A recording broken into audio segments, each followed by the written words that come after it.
সূরা আন-নামল। রহমান রহিম আল্লাহ তাআলার নামে। তাসিন। এগুলো হচ্ছে কোরআনেরই আয়াত এবং সুস্পষ্ট কিতাবের কতিপয় অংশ। ঈমানদারদের জন্য এটা হচ্ছে হিদায়াত ও সুসংবাদবাহী গ্রন্থ। তাদের জন্য যারা নামাজ প্রতিষ্ঠা করে, যাকাত আদায় করে, সর্বোপরি কিয়ামত দিবসের উপর যারা বিশ্বাস স্থাপন করে, যারা শেষ বিচারের দিনের উপর ঈমান আনে না, তাদের জন্য তাদের যাবতীয় কর্মকাণ্ড আমি সুন্দর শোভন করে রেখেছি।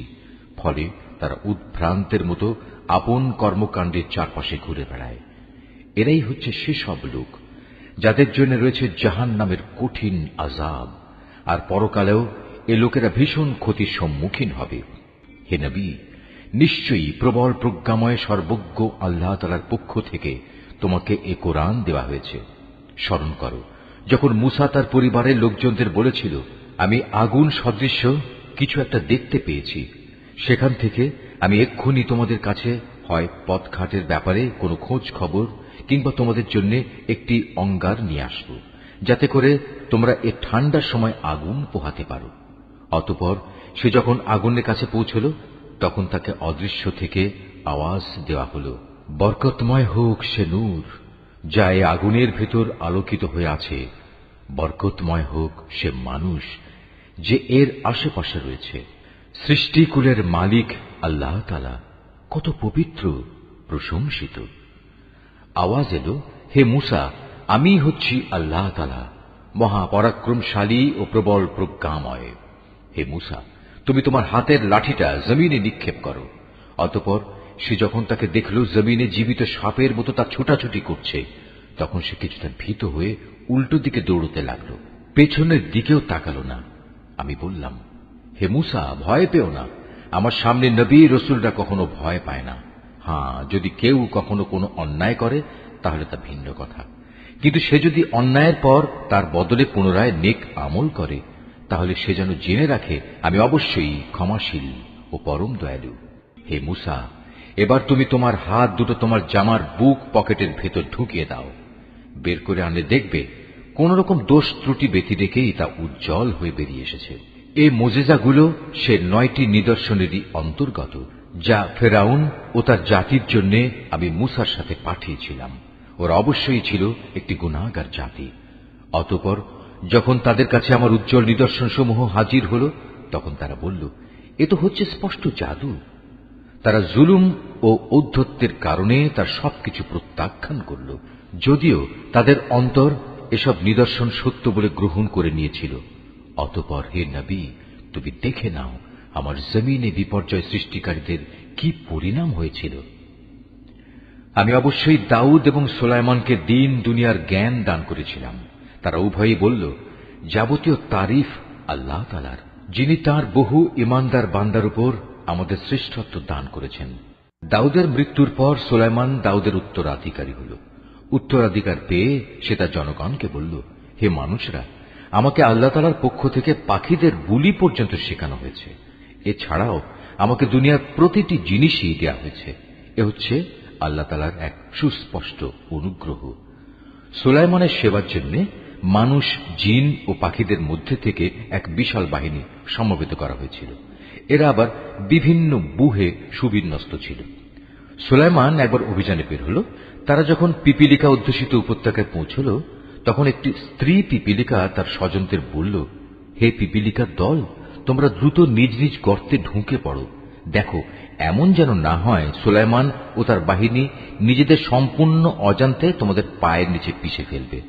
তার কথা শুনে সুলাইমান একটু মৃদু হাসি হাসল এবং বলল, হে আমার মালিক, তুমি আমাকে তৌফিক দাও যাতে করে এই পিপিলিকাটির ব্যাপারেও আমি অমনোযোগী না হই, এবং আমাকে ও আমার পিতা মাতাকে তুমি যেসব নেয়ামত দান করেছ, আমি যেন বিনয়ের সাথে তার কৃতজ্ঞতা আদায় করতে পারি। আমি যেন এমন সব নেক কাজ করতে পারি যা তুমি পছন্দ করো। অতঃপর তুমি তোমার অনুগ্রহ দিয়ে আমাকে তোমার নেককার মানুষদের অন্তর্ভুক্ত করে নাও।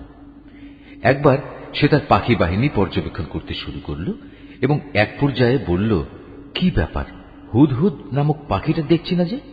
সে কি আজ সত্যি অনুপস্থিত? হয় সে এই অনুপস্থিতির কোনো পরিষ্কার কারণ নিয়ে আমার কাছে হাজির হবে, না হয় তাকে আমি অবহেলার জন্য কঠিন শাস্তি দেব, অথবা বিদ্রোহ প্রমাণিত হলে তাকে আমি হত্যাই করে ফেলব। এই খোঁজাখুঁজির পর বেশিক্ষণ সময় অতিবাহিত হয়নি, সেই পাখিটি ছুটে এসে বলল, হে বাদশাহ, আমি এমন এক খবর জেনেছি যা তুমি এখনো অবগত হওনি। আমি তোমার কাছে সাবা জাতির একটি নিশ্চিত খবর নিয়ে এসেছি। আমার অনুপস্থিতির এ হচ্ছে কারণ। আমি সেখানে এক রমণীকে দেখেছি, তাদের উপর সে রাজত্ব করছে। দেখে মনে হল তাকে দুনিয়ার সব কয়টি জিনিসই বুঝিয়ে দেওয়া হয়েছে। তদুপরি তার কাছে আছে বিরাট এক সিংহাসন। আমি তাকে এবং তার জাতিকে দেখলাম, তারা আল্লাহ তাআলাকে বাদ দিয়ে সূর্যকে সেজদা করছে। মূলত শয়তান তাদের এসব পার্থিব কর্মকাণ্ড তাদের জন্য শোভন করে রেখেছে এবং সে তাদের সৎ পথ থেকেও নিবৃত্ত করেছে, ফলে ওরা হেদায়েত লাভ করতে পারছে না। শয়তান তাদের বাধা দিয়েছে যেন তারা আল্লাহ তাআলাকে সাজদা করতে না পারে, যিনি আসমান সমূহ ও জমিনের উদ্ভিদ সহ সব গোপন জিনিস বের করে আনেন। তিনি জানেন তোমরা যা কিছু গোপন করো এবং যা কিছু প্রকাশ করো। এই আয়াতটি যিনি তেলাওয়াত করবেন এবং যিনি এই আয়াতটির তেলাওয়াত শুনবেন, তাদের সবাইকে এখানে একটি সাজদা আদায় করতে হবে। এটা ওয়াজিব। আল্লাহ তাআলা ব্যতীত কোনো মাবুদ নেই, তিনিই হচ্ছেন মহান আরশের অধিপতি। এটা শুনে সে বলল, হ্যাঁ, আমি এক্ষুনি দেখছি। তুমি কি সত্য কথা বলছো, না তুমি মিথ্যাবাদীদের একজন? তুমি আমার এই চিঠি নিয়ে যাও, এটা তাদের উপর অর্পণ করো, তারপর তাদের কাছ থেকে কিছুক্ষণের জন্য সরে থেকো, অতঃপর তুমি দেখো তারা কি উত্তর দেয়। সুলাইমানের চিঠি পেয়ে সাবা জাতির মহিলা সম্রাজ্ঞী পরিষদদের ডেকে বলল, হে আমার পারিষদরা, আমার কাছে একটি গুরুত্বপূর্ণ চিঠি পাঠানো হয়েছে। তা এসেছে সুলাইমানের কাছ থেকে এবং তা লেখা হয়েছে রহমান রহিম আল্লাহ তাআলার নামে। চিঠির বক্তব্য হচ্ছে, তোমরা আমার অবাধ্যতা করো না এবং আনুগত্য স্বীকার করে তোমরা আমার কাছে হাজির হও। চিঠি পড়ে সে রানী বলল, হে আমার পারিষদরা, আমার এই বিষয়ে তোমরা আমাকে একটা অভিমত দাও। আমি তো কোনো ব্যাপারে চূড়ান্ত কোনো আদেশ দেই না যতক্ষণ না তোমরা সে সিদ্ধান্তের পক্ষে সাক্ষ্য প্রদান না করো। তারা বলল, এ কথা ঠিক, আমরা অনেক শক্তিশালী ও কঠোর যোদ্ধা, কিন্তু তারপরেও সুলাইমানের সাথে বিদ্রোহের ঝুঁকি নেওয়ার ব্যাপারে সিদ্ধান্ত গ্রহণের চূড়ান্ত ক্ষমতা তো তোমারই হাতে। অতএব চিন্তা করে দেখো, এ পরিস্থিতিতে তুমি আমাদের কি আদেশ দেবে? সে রানী বলল, রাজা বাদশারা যখন কোনো জনপদে বিজয়ীর বেশে প্রবেশ করে তখন তা তছনছ করে দেয়, সেখানকার মর্যাদাবান ব্যক্তিদের অপদস্থ করে ছাড়ে, আর তোমরা দেখবে এরাও ঠিক তাই করবে। আমি বরং সরাসরি হাঁ কিংবা না কোনোটাই না বলে তার কাছে কিছু তোহফা পাঠিয়ে দেখি দূতেরা কি জবাব নিয়ে আসে। সে দূত হাদিয়া নিয়ে যখন সুলাইমানের কাছে এলো, তখন সে বলল, তোমরা কি এ ধন সম্পদ পাঠিয়ে তা দিয়ে আমাকে সাহায্য করতে চাও? অথচ আল্লাহ তাআলা যা কিছু আমাকে দিয়েছেন তা তিনি তোমাদের যা দিয়েছেন তার তুলনায় অনেক উৎকৃষ্ট। তোমরা তোমাদের এ উপঢৌকন নিয়ে এতই উৎফুল্ল বোধ করছো? তোমরা বরং এগুলো নিয়ে তাদের কাছে ফিরে যাও যারা তোমাদের পাঠিয়েছে, এবং গিয়ে তাদের বলো, আমি অবশ্যই ওদের মোকাবেলায় এমন এক বাহিনী নিয়ে হাজির হব যার প্রতিরোধ করার শক্তি ওদের নেই, এবং আমি তাদের সে জনপদ থেকে লাঞ্ছিতভাবে বের করে দেব। পরিণামে ওরা সবাই অপমানিত হবে। সে নিজের মন্ত্রণা পরিষদকে বলল, হে আমার পারিষদরা, তারা আমার কাছে আত্মসমর্পণ করতে আসার আগেই তার গোটা সিংহাসন আমার কাছে তুলে নিয়ে আসতে পারে এমন কে এখানে আছে? বিশাল বপু বিশিষ্ট এক জিন দাঁড়িয়ে বলল, তোমরা বর্তমান স্থান থেকে উঠবার আগেই আমি তা তোমার কাছে নিয়ে আসব। এ ব্যাপারে আমি অবশ্যই বিশ্বস্ত ক্ষমতাবান। আরেক জিন, যার কাছে আল্লাহ তাআলার কিতাবের কিছু বিশেষ জ্ঞান ছিল, দাঁড়িয়ে বলল, হে বাদশাহ, তোমার চোখের পলক ফেলার আগেই আমি তা এনে তোমার কাছে নিয়ে আসব। কথা শেষ না হতেই সে যখন দেখল তার সিংহাসন সব কিছু সহ তার সামনেই দাঁড়ানো, তখন সে বলল, এ তো হচ্ছে আসলে আমার মালিকের অনুগ্রহ। এর মাধ্যমে তিনি আমার পরীক্ষা নিতে চান। এর মাধ্যমে তিনি দেখতে চান আমি কি শুকর আদায় করি না নাশকরি করি। মূলত যে ব্যক্তি আল্লাহ তাআলার কৃতজ্ঞতা আদায় করে সে তো করে তার নিজের কল্যাণের জন্যই, আর যে ব্যক্তি তা প্রত্যাখ্যান করে সে যেন জেনে রাখে তোমার মালিক সব ধরনের অভাব থেকে মুক্ত ও একান্ত মহানুভব। সে বলল, তোমরা এবার তার সিংহাসনের আকৃতিটা একটু বদলে দাও, আমরা দেখি সে সত্যি তার টের পায় কিনা, না সেও তাদের দলে সামিল হয়ে যায় যারা পথের দিশা পায় না। অতঃপর যখন সে রানী এলো, তখন তাকে জিজ্ঞেস করা হলো, তোমার সিংহাসন কি দেখতে এমন ধরনের ছিল? সে বলল, হ্যাঁ, মনে হয় এই ধরনেরই ছিল। আসলে এই ঘটনার আগেই আমাদের কাছে সঠিক জ্ঞান এসে গেছে এবং আমরা সে মর্মে আত্মসমর্পণ করেছি। তাকে যে জিনিসটি ঈমান আনতে এ যাবৎ বাধা দিয়ে রেখেছিল তা ছিল আল্লাহ তাআলাকে বাদ দিয়ে অন্যের গোলামি করা। তাই এতদিন পর্যন্ত সে ছিল কাফের সম্প্রদায়ের অন্তর্ভুক্ত। অতঃপর তাকে বলা হলো, যাও, এবার প্রাসাদে প্রবেশ করো। সে যখন প্রাসাদের আয়নাসম বারান্দা দেখল, তখন তার মনে হল এ যেন স্বচ্ছ জলাশয়, এবং এটা মনে করেই সে তার উভয় হাঁটু পর্যন্ত কাপড় টেনে তুলে ধরল। তার আচরণ দেখে সে সুলাইমান বলল, এটি হচ্ছে স্ফটিক নির্মিত প্রাসাদ। সে মহিলা বলল, হে আমার মালিক, আমি এতদিন আমার নিজের উপর জুলুম করে এসেছি। আজ আমি আনুগত্যের স্বীকৃতি দিয়ে সুলাইমানের সাথে আল্লাহ রাব্বুল আলামিনের উপর ঈমান আনলাম। আমি সামুদ জাতির কাছে তাদের ভাই সালেহকে পাঠিয়েছিলাম। সে বলেছিল, তোমরা এক আল্লাহ তাআলার ইবাদত করো। এ আহ্বানের সাথে সাথে তার জাতির লোকেরা মোমেন ও কাফের এই দুদলে বিভক্ত হয়ে পরস্পর বিতর্কে লিপ্ত হয়ে গেল। সে বলল, এ কি হলো তোমাদের? তোমরা কেন ঈমানের কল্যাণের পরিবর্তে আযাবের অকল্যাণ ত্বরান্বিত করতে চাইছ? কেন তোমরা আল্লাহ তাআলার কাছে ক্ষমা প্রার্থনা করছো না? এতে করে তোমাদের উপর অনুগ্রহ করা হতে পারে। এসব শুনে তারা বলল, তোমাকে এবং তোমার সাথে যারা আছে তাদের সবাইকে আমরা আমাদের দুর্ভাগ্যের কারণ হিসেবেই দেখতে পেয়েছি। একথা শুনে সে বলল, আসলে তোমাদের শুভাশুভ সবই তো আল্লাহ তাআলার এখতিয়ারে। মূলত তোমরা এমন এক দলের লোক যাদের আল্লাহ তাআলার পক্ষ থেকে পরীক্ষা করা হচ্ছে। সে শহরে ছিল নেতাগোছের এমন 9 জন লোক যারা আমার জমিনে বিপর্যয় সৃষ্টি করে বেড়াত। সংশোধনমূলক কোনো কাজই তারা করত না। একদিন তারা একজন আরেকজনকে বলল, চলো আমরা আল্লাহর নামে সবাই কসম করি, আমরা রাতের বেলায় তাকে ও তার ঈমানদার সাথীদের মেরে ফেলব। অতঃপর তদন্তে এলে আমরা তার উত্তরাধিকারীকে বলবো, তার পরিবার পরিজনকে হত্যা করার সময় আমরা তো সেখানে উপস্থিত ছিলামই না। আমরা অবশ্যই সত্য কথা বলছি। তারা যখন সালেহকে মারার জন্য এই চক্রান্ত করছিল, তখন আমিও তাকে রক্ষা করার জন্য এমন এক কৌশল বের করলাম যা তারা বিন্দু মাত্র বুঝতে পারেনি।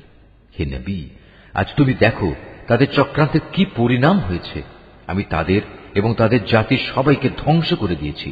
চেয়ে দেখো, এ হচ্ছে তাদের ঘর বাড়ি, তাদেরই জুলুমের কারণে তা জনশূন্য বিরান হয়ে পড়ে আছে। অবশ্যই এই ঘটনার মাঝে জ্ঞানবান মানুষদের জন্য শিক্ষার অনেক নিদর্শন রয়েছে। যারা আল্লাহ তাআলার উপর ঈমান এনেছে এবং আল্লাহ তাআলাকে ভয় করেছে, আমি তাদের আমার আযাব থেকে মুক্তি দিয়েছি।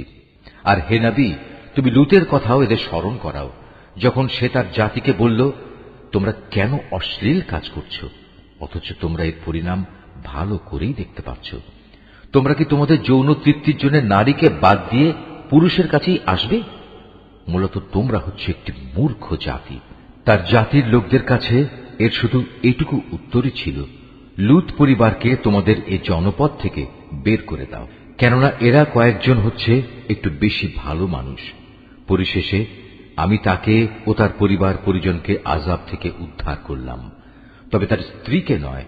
তাকে আমি পেছনে পড়ে থাকা আযাবে নিমজ্জিত মানুষদের সাথে শামিল করে নিয়েছিলাম। অতঃপর যারা পেছনে রয়ে গেছে তাদের উপর আমি গজবের বৃষ্টি নাজিল করলাম। যাদের ভীতি প্রদর্শন করা হয়েছিল তাদের জন্য এ বৃষ্টি, যা সেদিন ভীত সন্ত্রস্ত এ জাতির উপর পাঠানো হয়েছিল, কতই না নিকৃষ্ট ছিল। রুকু 5। হে নবী, তুমি বলো, সমস্ত তারিফ একমাত্র আল্লাহ তাআলার জন্য নিবেদিত এবং যাবতীয় শান্তি তার সেসব নেক বান্দার জন্য যাদের তিনি তার দ্বীনের জন্য বাছাই করে নিয়েছেন। আসলে কে শ্রেষ্ঠ, আল্লাহ তাআলা না এরা তার সাথে যারা শরীক করে? অথবা তিনি শ্রেষ্ঠ যিনি আসমান সমূহ ও জমিন পয়দা করেছেন এবং আসমান থেকে তোমাদের জন্য পানি বর্ষণ করেছেন, আবার তা দিয়ে জমিনে মনোরম উদ্যান তৈরি করেছেন, অথচ তাতে একটি ক্ষুদ্র বৃক্ষ পয়দা করারও তোমাদের ক্ষমতা নেই। বলো, এসব কাজে আল্লাহ তাআলার সাথে অন্য কেউ মাবুদ আছে কি? বরং তারা হচ্ছে এমন এক সম্প্রদায় যারা অন্যকে আল্লাহ তাআলার সমকক্ষ সাব্যস্ত করছে। কিংবা তিনি শ্রেষ্ঠ যিনি জমিনকে সৃষ্টিকুলের বসবাসের উপযোগী করেছেন, আবার তার মাঝে মাঝে প্রবাহিত করেছেন অসংখ্য নদী নালা। জমিনকে সুদৃঢ় করার জন্য তার মধ্যে পর্বতমালা স্থাপন করেছেন। দুই সাগরের মাঝে মিষ্টি ও লোনা পানির সীমারেখা সৃষ্টি করে দিয়েছেন। বলো, এ সব কাজে আল্লাহ তাআলার সাথে আর কোন মাবুদ আছে কি? বরং তাদের অধিকাংশ লোক এ সত্যটুকুও জানে না। অথবা তিনিই শ্রেষ্ঠ, যিনি কোনো বিপদগ্রস্ত ব্যক্তির ডাকে সাড়া দেন। যখন নিরুপায় হয়ে সে তাঁকেই ডাকতে থাকে, তখন তার বিপদ আপদ তিনি দূরীভূত করে দেন, এবং তিনি তোমাদের এ জমিনে তার প্রতিনিধি বানান। এ সব কাজে আল্লাহ তাআলার সাথে আর কোন মাবুদ কি আছে? আসলে তোমরা কমই উপদেশ গ্রহণ করে থাকো। কিংবা তিনি শ্রেষ্ঠ, যিনি তোমাদের জলের স্থলের গহীন অন্ধকারের পথ দেখান, যিনি তাঁর অনুগ্রহ সম বৃষ্টি বর্ষণের আগে তার সুসংবাদ বহন করার জন্য বাতাস প্রেরণ করেন। এসব কাজে আল্লাহর সাথে অন্য কোন মাবুদ কি আছে? আল্লাহ তাআলা অনেক মহান। ওরা যা কিছু তার সাথে শরীক করে, তিনি তার চাইতে অনেক ঊর্ধ্বে। অথবা তিনি শ্রেষ্ঠ, যিনি গোটা সৃষ্টিকে প্রথমবার অস্তিত্বে আনায়ন করে মৃত্যুর পর তা আবার সৃষ্টি করবেন। কে তোমাদের আসমান ও জমিন থেকে রিজিক সরবরাহ করছেন? আছে কি কোন মাবুদ আল্লাহর সাথে এসব কাজে? তাদের তুমি বলো, হে নবী, যদি তোমরা তোমাদের দাবিতে সত্যবাদী হও, তাহলে তার সপক্ষে কোন প্রমাণ উপস্থাপন করো। হে নবী, তুমি বলো, আল্লাহ তাআলা ছাড়া আসমান সমূহ ও জমিনে যা কিছু আছে, এদের কেউই অদৃশ্য জগতের কিছু জানে না। তারা এও জানে না কবে তাদের আবার কবর থেকে ওঠানো হবে। মনে হচ্ছে আখিরাত সম্পর্কে এদের জ্ঞান নিঃশেষ হয়ে গেছে। না, আসলে তা নয়, বরং তারা এ ব্যাপারে সন্দেহে নিমজ্জিত হয়ে আছে। বরং তারা সে সম্পর্কে জেনে বুঝেই অন্ধ হয়ে আছে। যারা আল্লাহ তাআলাকে অস্বীকার করে, তারা বলে, আমরা ও আমাদের বাপ দাদারা মৃত্যুর পর যখন মাটি হয়ে যাব, তখনও কি আবার আমরা কবর থেকে উত্থিত হব?